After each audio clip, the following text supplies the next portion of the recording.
क्रिस्त में प्यारे भाई और बहनों, आज के सुसमाचार यूहन्ना का सुसमाचार अध्याय 11 पद संज्ञा 4 से लेकर आज के पवित्र सुसमाचार में हम देखते हैं ईसा मसीह का प्यारा मित्र लाजरस और मर्ता का घर। मसीह के कान में एक खबर आ जाते हैं कि लाजरस मर चुका है। मसीह लाजरस को बहुत प्यार करते थे, फिर भी मृत्यु की खबर आने के बावजूद भी मसीह तुरंत घर जाने की इच्छा प्रकट नहीं करते।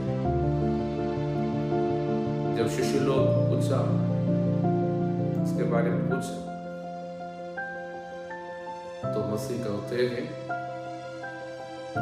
मैं इसलिए नहीं जा रहा हूं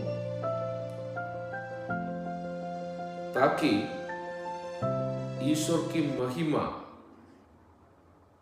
उस परिवार में, आसपास के लोगों में प्रकट हो जाए। मैं 2-3 दिन के बाद जाऊंगा, 2 दिन के बाद जाऊंगा। उसको समझ के अंत में कहते हैं कि मसीह 2 दिन के बाद फिर जाते हैं। तो लोगों के मन में जब विश्वास आ जाए, यीशु उस व्यक्ति को पुनर्जीवन में वापस ला रहे हैं।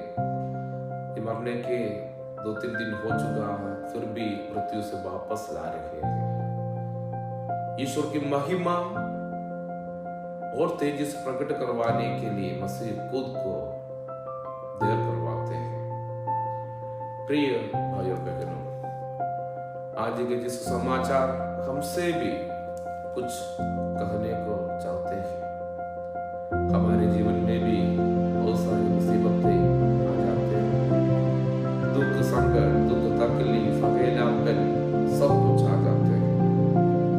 हमने कभी कभी अक्सर ये सोचा भी होगा, मैं असली ईसाई हूँ, मैं एक असली ईसाई परिवार में मेरा जन्म हुआ है, मैं निरंतर प्रार्थना करते आ रहा हूँ, उपवास रखता हूँ, दूसरों के खिलाफ बनाते नहीं है, मेरे घर में दिल में घमंड नहीं है, मैं उपवास रखता हूँ, हर इतवार को गिरजा कर जाता हूँ, सामने चढ़ाता हूँ, फिर भी मेरे जीवन में ऐसे संकट आ रहे हैं। मैं निरंतर ईश्वर से प्रार्थना करते आ रहा हूँ, मेरे जीवन में कोई जवाब मुझे नहीं मिल रहे हैं, मुझे कोई रिलीफ नहीं मिल रहे हैं। क्या हमने कभी ये पूछा, या मसीह आप मेरे प्रार्थना क्यों नहीं सुन रहे? प्रिय भाइयों, ईश्वर को हमारे जीवन में एक योजना है, वो हमारे भलाई के लिए। अगर हम ईश्वर का हो तो जरूर ये समझे, ईश्वर हमें कभी छोड़ेगा नहीं।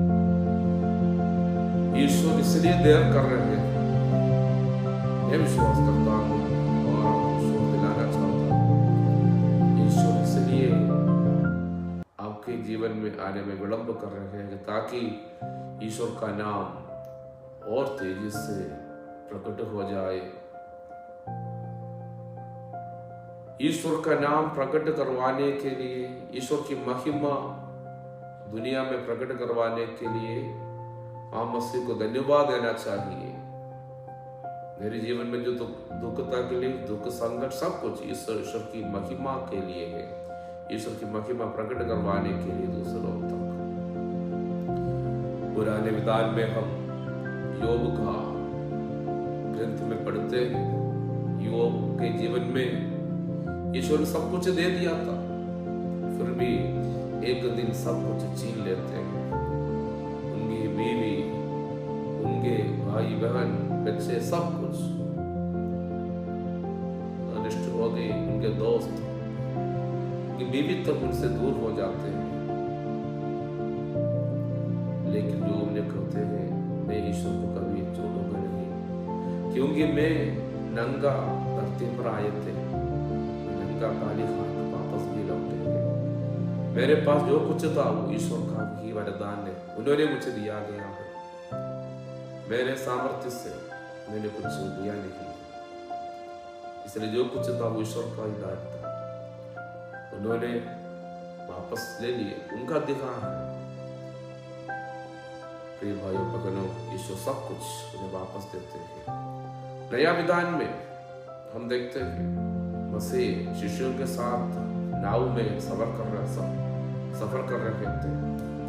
समुद्र में आंधी आती है, लहरें उड़ते हैं, डूबने तक हो गई। मसीह शिष्यों के साथ होने के बावजूद भी समुद्र में लहर आते हैं, आंधी आते हैं।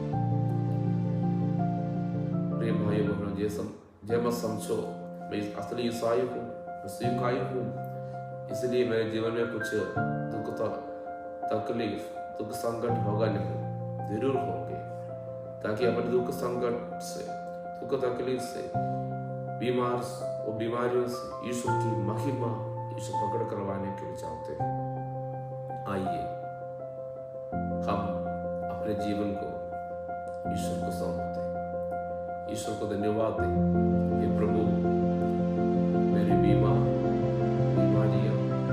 मेरे दुख तकलीफ, मेरे दुख संकट, अकेला अगर आपकी इससे अगर आपका नाम प्रकट हो जाए, ईश्वर का नाम अगर प्रकट हो जाएगी, मैं आपको धन्यवाद देता हूँ, क्योंकि आपने मुझे एक साधन बना दिया आपका नाम प्रकट करवाने के लिए।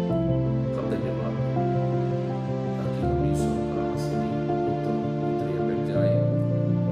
ईश्वर हम सबको आशीर्वाद प्रदान करे, पिता पुत्र पवित्र आत्मा के नाम पर, आमीन।